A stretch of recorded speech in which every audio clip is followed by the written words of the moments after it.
Hello everyone, this is the 19th session of Cost Accounting, BCom 5th semester, Vijayanagara Sri Krishna Devaraya University.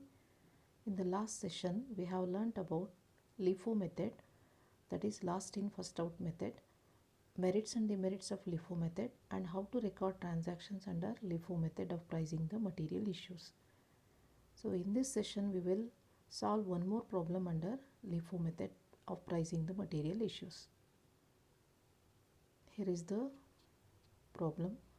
Prepare the priced stores ledger card using LIFO method, last in first out method.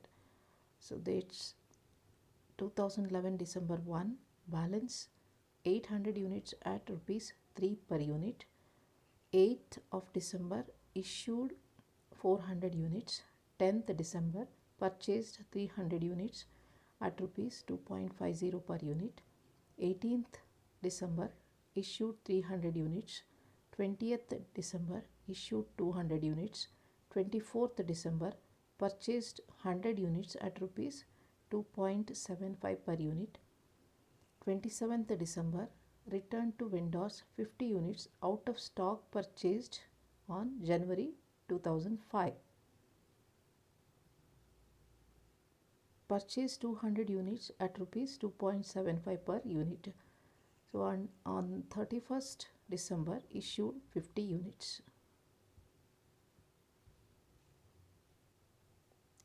Next we will write down the format. So on the top we will write down the company's name. Next we will write down the store's ledger account, and next we will write down the method followed. Here LIFO method is followed. On the left hand side, name of the article, code number and bin card number is written.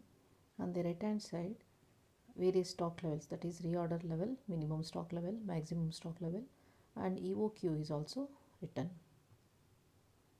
So there are main 5 columns: date, receipts, issues, balance and remarks. So the date is, first date is 1st December 2011, balance 800 units at rupees 3 per unit. So we should write down the balance first. Balance is 800 units at the rate of 3, 800 into 3, 2400.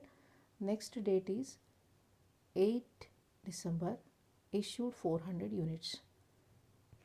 So we should write in the issue column 400 units, that is in the quantity column 400 units. So first we must see the available balance. So available balance is 800 units at the rate of 3 each. Only one batch is available. So we will issue 400 units from this batch only. 400 units at the rate of 3. So 400 into 3, 1200 rupees. So next we will write down the balance. 800 minus 400, so 400 units available balance at the rate of 3, so 1200 rupees, the value of the goods available. Next date is on 10th December, purchased 300 units at the rate of rupees 2.50 per unit.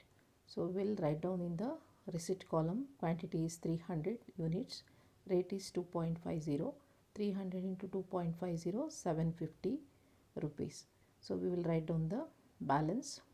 So in the balance, first we will write down the oldest balance, that is the old balance, 400 units at the rate of 3,200, and next we will write down the new purchases, 300 at the rate of 2.50, 750 rupees.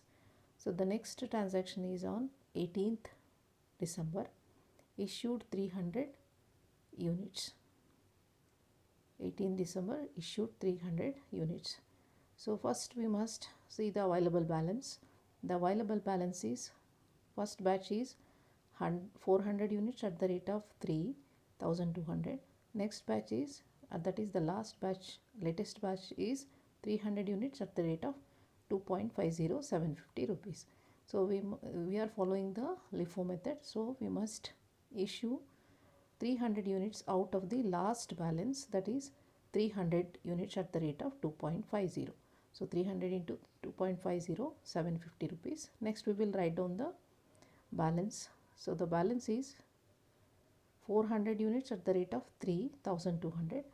So from the 300 units we have issued all the 300 units at the rate of 2.5. So no units are available from this batch. Next date is on 20th December, issue 200 units. So the available balance on the date is 400 units at the rate of 3,200 units. From these 400 units we have to issue 200 units at the rate of 600 rupees. So next available balance will be 400 minus 200 units at the rate of 600 rupees.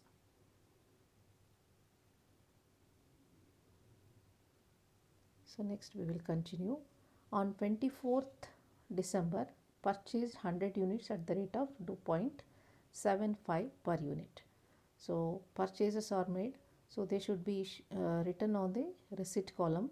So quantity is 100, rate is 2.75, 100 into 2.75, 275.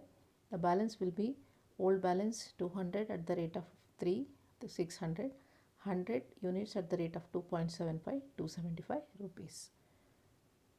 The next date of transaction is 27th December. Return to vendors 50 units out of stock purchased on January 2005. So the goods are returned to vendors 50 units. So goods returned to vendors should be written on the issue column. So as the goods are going out of the stores, so we should write it in the issue column. So quantity is 50. So what should be the rate? The rate should be the current issue price, because so the goods which were purchased on January 2005 is not available here. So we have to issue from the current issue price. So current issue price is LIFO pricing, that is the latest price is 2.75. So 50 into 2.75, 138 rupees. So the next available balance will be 200 units at the rate of 600 rupees. So from 100 units we are returning 50 units to the vendors. So 100 minus 50, 50 units into 2.75, 137 rupees. So we have written in the remarks column. So next date is on 30th December, purchase 200 units at rupees 2.75 per unit. Purchases are written on the receipt column. So quantity is 200 units at the rate of 2.75, 550 rupees. Next we will write down the balance. So first we will write down the old balances. 200 units at the rate of 600, 50 units at the rate of 2.75, 137. Next we will write down the new purchases, 200 units at the rate of 2.75, 550 units. So next date is 31st December, issued 50 units. So that is the last transaction, 31st December 2011, issued 50 units. So we are writing in the issue column. So what should be the price? So the price, latest price is 2.75. They should be issued from the 200 units at the rate of 2.75. So okay, 50 into 2.75, 137. So next we will write down the balance, 200 units, old balance, that is 200 units at the rate of 600 rupees, 50 units at the rate of 2.75, 137. Next we will deduct 50 units from these 200. So 200 minus 50, 150 units at the rate of 2.75, 412 rupees. So this is the closing balance of the stock available in the store. Thank you.